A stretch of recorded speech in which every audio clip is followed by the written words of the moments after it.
बिस्मिल्लाहिर्रहमानिर्रहीम।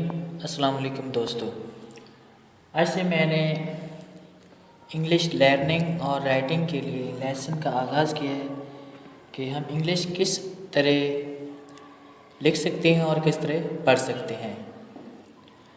इंशाअल्लाह ताला आपको ऐसे में ट्रिक्स एंड ट्रैक्स बताऊंगा जो आपको पहले कभी किसी ने नहीं बताए होंगे इंशाअल्लाह। अब पहले देखें, मसलन हम इंग्लिश वर्ड आई के बारे में पढ़ते हैं।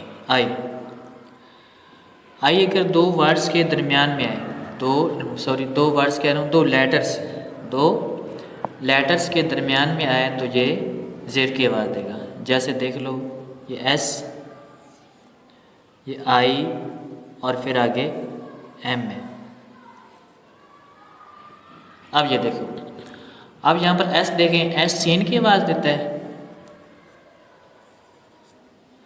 जो आई है, अगर हम यहाँ पर आई ज़ेर कर देते हैं, आई ज़ेर जे ये रे, तो एम जो है ये मीम की आवाज़ देता है।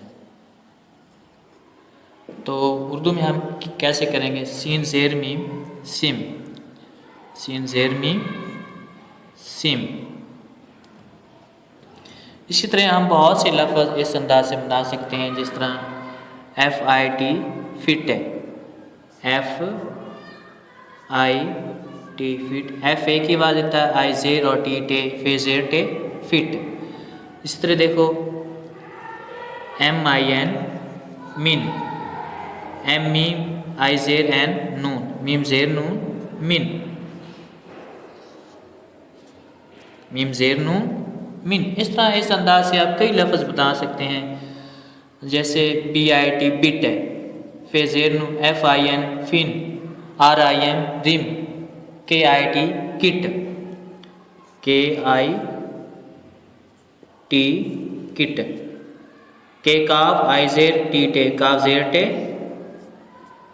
किट, काफ ज़ेर टे किट, काफ ज़ेर टे किट। इसी तरह NIB निब, नून ज़ेर बे निब, NIB निब, नून ज़ेर बे निब, सुआन।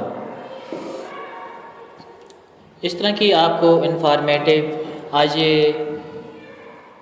पहला लेसन था। इससे आगे हम अगर इसके आखिर में ई आ जाए तो फिर किसकी आई किसकी आवाज़ देता है, ये इंशाअल्लाह ताला नेक्स्ट वीडियो में। अगर आपको मेरी वीडियो अच्छी लगे तो काइंडली मेरे चैनल को सब्सक्राइब कर दें। आपका बहुत शुक्रिया।